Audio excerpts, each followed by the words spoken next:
Trinidad is small, but overflowing with an almost absurd melting pot of cultures, music, and food. The capital city, Port of Spain, is a great place to start any journey to this island nation. But now we're jumping out of our comfort zone to explore the natural beauty of the rest of the island. Then it's on to Tobago, Trinidad's smaller but equally fascinating sister island. Travel. For some, it's a luxurious escape, or maybe an adrenaline-filled adventure. But if you're like me, it's a precious opportunity to discover and to give back. It's time to get real. It's time to get raw. It's time for raw travel. We wanted to see the rest of the island, so we rented a car. Now in Trinidad, they drive on the opposite side of the road, the steering wheel's on the opposite side of the car, and a lot of the guidebooks and forums will advise against it. So we're gonna do it.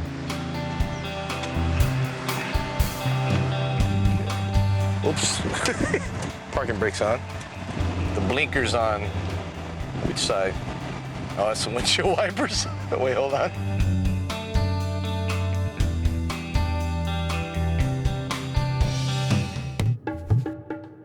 My first stop was the Temple by the Sea, a surreal and beautiful temple first built by a lone East Indian laborer in the late 1940s. Visiting the temple made me feel like I was in India instead of the Caribbean.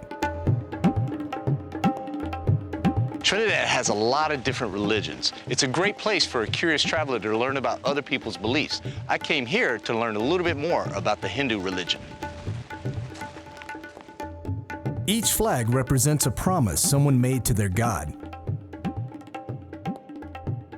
In the town of Karapachima, we found more Hindu temples. From a distance, we saw the famous Hanuman statue. This 85-foot monument represents the powerful and intelligent god Hanuman, sometimes referred to as the monkey god. You will also find a colorful pink temple where Hindu practitioners can worship. Chaguanas, in the central part of Trinidad, is the heart of East Indian culture. And if you visit the market, it can feel like you're visiting India itself. From Rastaman to Rashaman, you can find all types of people and foods here. I'm trying to find out what a puja is, a P-U-G-A, a puja. Is that like a store, or what does that mean exactly? Puja means like you're doing prayers. Normal prayers, you sit and you do a prize. You do a prize. Yeah. So it's like a game that you play? No. Oh, no. Oh, a prayer, I'm sorry. Oh, it's a prayer. Prayers. So I don't know a lot about Indian culture, but I do know that the cow is considered sacred, which is why they wander the streets. It's not like a plastic cow. It's like actually had some quality material put into it. It's almost like marble. It's very beautiful and colorful. The designs are very intricate. And if that's not your style, and gold's more your style, I don't think this is solid gold based on the price. I don't know. This, I'm not sure what that is. Can you tell me what this is? This is like a musical, you play it like... Yeah? Does it have a name? I don't know. Oh, you don't know what it is? But you know that it plays. Do you know how to play it? Well, it sounds pretty simple to me. Yeah. I could play one note. I guess I didn't donate enough money to the Hindu gods because after leaving the puja, we had a minor accident in the rental car. Yeah, I'm not really sure renting a car was the best idea. The adjustment was a little tougher than I thought. It's a little more complicated than just staying on the left side of the road. And I actually misjudged the distance and scraped the side of a truck and got a broken mirror. So it's taken some adjustment, and it's definitely added to the stress, but now, at the second day, I think I'm getting a little better. And I think I'm having less scary moments. You know, maybe if you do rent a car, just allow yourself one day for adjustment and just drive around the city or do something easy. This area is popular for its exotic East Indian pottery, so I decided to stop by and get my hands dirty. Or like this, like this. I got worse. Whew. 300 pots later, the guys finally let me go to lunch and I escaped. Let me tell you, this indentured servitude stuff is tougher than it looks. In Trinidad, the Amerindians are an ethnic group that sometimes get confused with the East Indian people. But Amerindians were actually the first people to inhabit these islands. I went to the Amerindian Museum in Arima to find out more. So Ricardo, the Amerindians were the earliest people here. Do you know about when they came over to Trinidad? Well, according to the archaeologists, the anthropologists, and history in general tell us that the Amerindians occupied Trinidad about 6,000 to 7,000 years ago. After Christopher Columbus, the island was kind of dormant for probably about 200 years. And then the missionaries came. Okay. The Catholic Capuchin missionaries from Spain came, of course, with the mission to Christianize the Amerindians. All the records we have come across, the record histories and so from the census that were taken in those days tell us that on the encounter with Columbus, there were about 40,000 Amerindians on the island. About 40,000. And then today, are there any Amerindians left? They are people of Amerindian descent. Okay. They are no pure-blooded Amerindians. Okay. They are mixed with first the Venezuelans who came across, and then they are mixed with just about every other ethnic group that would have come to Trinidad. But some people are still keeping their customs, correct? Arima is the only place you can find an organized community that identify with the Amerindian past and keep the culture and the heritage to some extent. Okay. Because Arima was the last mission established. It was established in the 1700s, and the people who comprised this mission of Arima were brought from three main areas in the country, places that we call Cora, Arauca, and Tacarigua. Okay. And they were known Amerindian settlements. The museum, which was originally built as a community center in the 1970s, has grown and tries to preserve and restore Amerindian culture and traditions on the island. But here, of course, we have some mannequins that are not indigenous. Right. But what is on them is the clothing that they would use today for festivals and ceremonies and so on. What stands out in your mind as the biggest, I don't know, contribution or the thing that has survived the most to influence Trini culture? Our food reflects an Amerindian flavor. It may not be in the very same way, but a lot of the ingredients that go into our meals today have come from the Amerindians. Right. Arima is one of the few places in Trinidad where you can find a community that keeps the Amerindian heritage and culture alive. We have right here samari, which is a grater, stone grater, which would be considered original piece. And it is made out of wood and stone. Okay. And this was used for grating the mayok, the cassava. Okay. Yeah, I can see how that would work. Yes. Or as a back scratcher as well. That would work.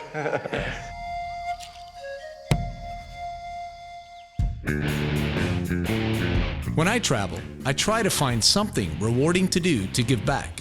After the break, find out how travelers can help save some endangered wildlife. Also, we check out a famous lake made of asphalt. And then finally, we head to Trinidad's beautiful sister island of Tobago.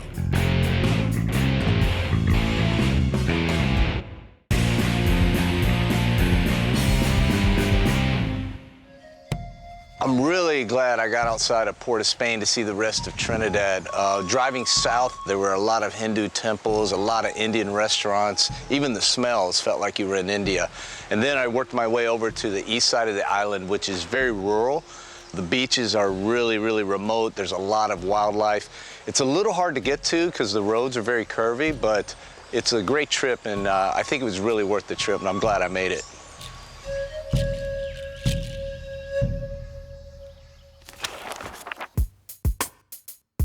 My exploration of Trinidad and Tobago continues.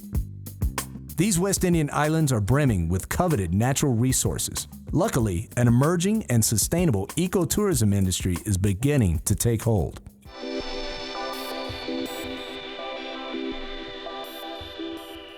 I found the Point-A-Pierre Wildfowl Trust, a nonprofit environmental organization that breeds and provides sanctuary for endangered wetland birds.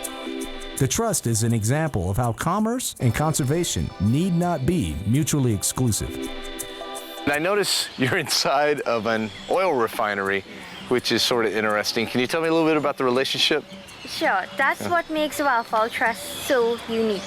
Because there's nowhere else in the world that you find wetland conservation organization breeding and releasing wetland ducks and birds in the middle of a petrochemical oil refinery.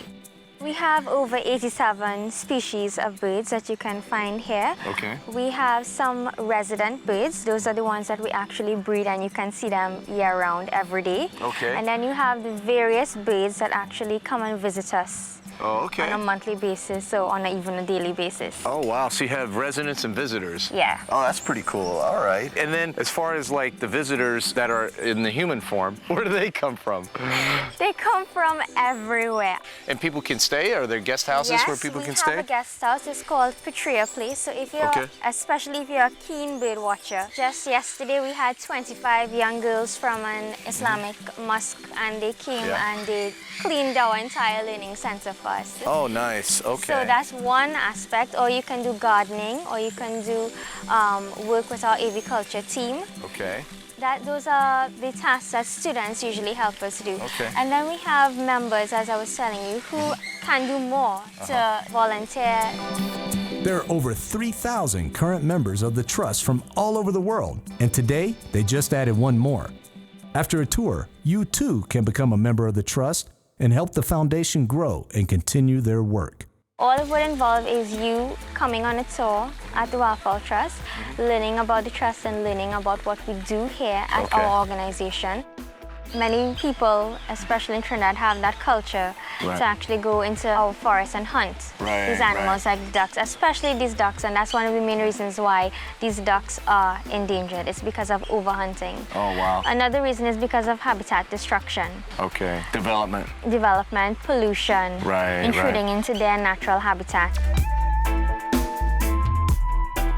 The Wildfowl Trust has daily tours to educate both travelers and the local community about the importance of wildlife and environmental conservation. Preserving wildlife is not an easy task and requires us as humans to rethink our priorities. Luckily, dedicated groups are working with the government of Trinidad and Tobago to do their part in helping the critically endangered leatherback turtles continue their way of life. From the beginning, odds are against them. Very few turtles survive from the thousands of eggs that are laid. These turtles are prehistoric and can swim from as far away as South Africa before returning to Trinidad to lay their eggs. During certain times of the year, the mother turtles come onto the beach at night to lay their eggs and head back out to sea the following morning. In Trinidad's protected beaches, you can only take guided tours at night. But we woke up at sunrise to see a few stragglers before they headed back out to water. The leatherback turtles are endangered, so Trinidad is making a conscious effort to protect and preserve the species. There are several restricted beaches where you can only view the turtles with a permit and with a specially trained tour guide. One cause for their endangered state is due to plastic bags floating in the ocean. The turtles may mistake them for jellyfish and eat them. We can all help save leatherbacks by simply reducing our plastic bag consumption. This one got confused. Instead of going to the ocean, it went to the nearby bay, so we helped guide it back to its natural home.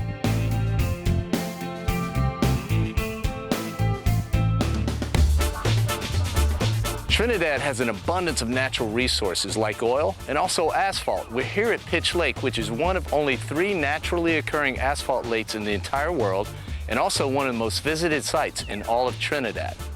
It's easy to find an eager guide to help explain the fascinating details of Pitch Lake. My guide Carl, aka Mice, and his buddy Errol showed me around and explained how the miners harvest the pitch to create asphalt. So it's pitch, and then when they refine it, it becomes asphalt. It becomes asphalt. So that's why it has the name Pitch Lake. That's right. Okay. So it makes things like camera casing, phone casing. You'll find pools of water, and despite the smell, some is actually drinkable. Natural gas water is red, sulfated gas is green, and mineral gas water clear. Now if you must, just drink the clear water. So we're a long ways from Hollywood, but here in Pitch Lake, you can make your own walk of fame. This is the cashew fruit responsible for your cashew nuts. The fruit is edible and the nut is. You take the fruit and make a juice, a marmalade, or even a cashew wine. Oh, It is also called the most sexiest fruit in the world. Why? Why is that? Because its nuts is always exposed. Oh, okay. Pitch Lake is not the most beautiful spot in Trinidad by a long shot, but it sure was interesting. Now, I'm not usually that into touristy places, but how can you visit Trinidad and not visit Tobago? Even I succumb to the charms of Tobago when we snorkel and see the amazing coral reefs. I'm tempted to dive off a cliff and we party like the locals.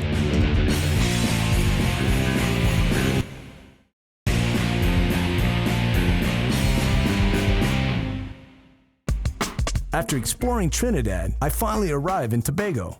Wow, what a difference. So when I was doing my research for Trinidad, it really didn't look like there was a lot of tourism outside of Carnival season. But now I'm in the sister island of Tobago, and it looks like it's a little more touristic. There's a lot more water sports, it seems, a lot more infrastructure. And so I'm really interested in seeing what Tobago has to offer. Tobago is very laid back, and locals seem quite used to dealing with the throngs of tourists from all over the world. So I came to Tobago because I wanted to hang out on the beach. Now I really like this one in Buccoo because it's very remote, and I almost have it to myself. Not surprisingly, there are plenty of water activities. I decided to snorkel because I had heard the reefs off Buccoo Bay are incredible. We're going snorkeling on Buccoo Reef. A great way to get there is by glass-bottom boat. The water is clear and warm. Once you dive in, you see a wonderful world of water plants and fish and feel the power and beauty of the ocean. Just remember to look, but don't ever touch the fragile coral. If surfing is your thing, the waves at Mount Irvine Beach are some of the best in the Caribbean. Even if you're not surfing, the sunset is amazing. If you're one of the 0.01% of the people who don't like the beach, then you're in luck. Tobago has the oldest forest reserve in the entire Caribbean. I'm in Argyle Falls at the edge of the rainforest, and it doesn't get any more natural than this.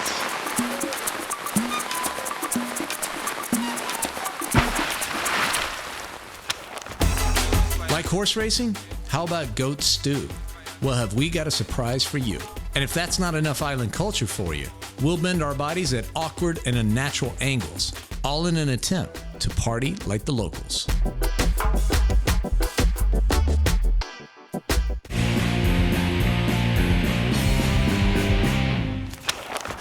Most of the islands of the West Indies have really interesting histories. During the late 1700s, the British and the French fought for control of Tobago. Visiting a place like this, Fort King George in Scarborough, is a really good place to be reminded of the island's colonial roots.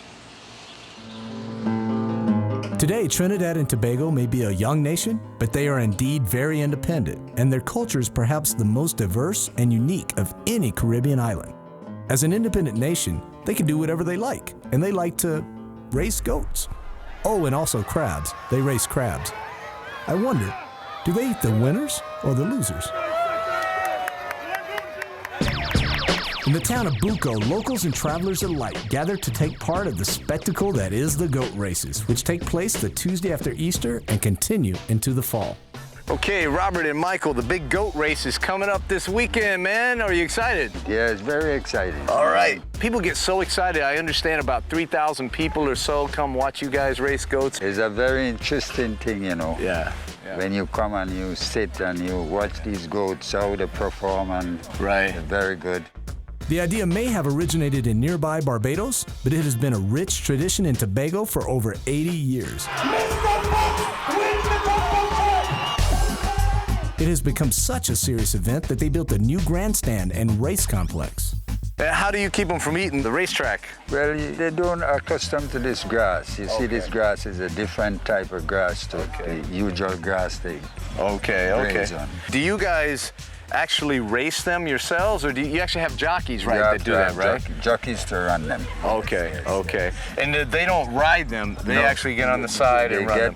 behind them and the goat in front. And they run behind them and make sure they run in a straight line. Straight line, yes. Oh, wow. And what's your goat's name here?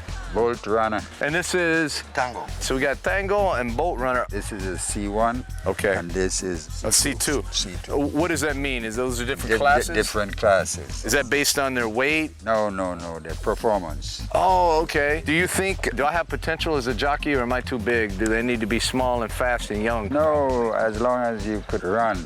Yeah. Don't matter if you're big, okay. you're small, okay. as long as you could run. Okay. That is it. Yeah, I can run. I don't know if I can run behind the goat, but, I could try. They have different classes of goats, and there's a cash prize, of course. So I decided I'd give this goat jockey thing a try. I want to get my hands on some of that goat money. Go. Go ahead.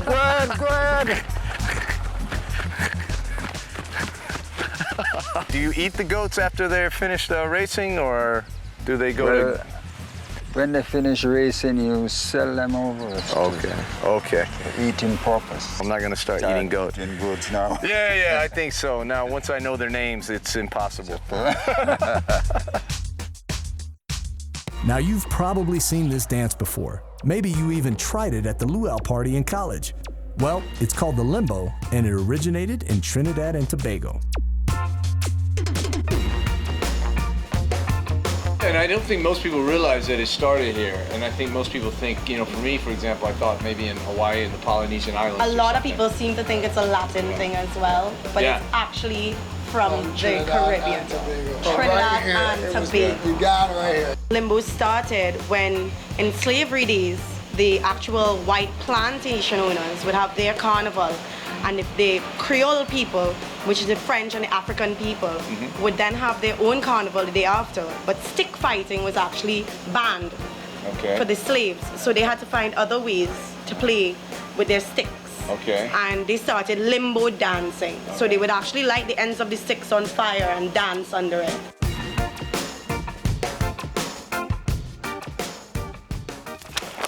The nightlife in Trinidad and Tobago is very Caribbean, man. It's very laid back and chill.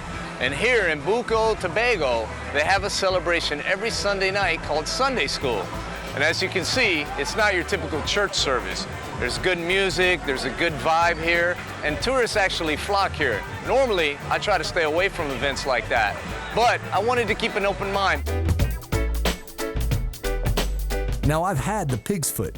I wonder, is the pig's tail any better? So in Trinidad and Tobago, they have, let's say, an unusual diet. One of the things that they eat a lot of is pigtail. I've never had it, so tonight I'm going to try it. It's a fried pigtail. They fry the pigtail. Oh, actually, barbecue. Oh, barbecue. Oh, that's excellent. Good, yeah. One.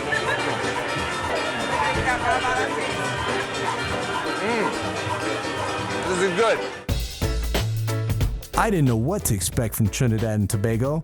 I hadn't heard much, so I had to go and check it out for myself, and I'm sure glad I did. TNT is fascinating.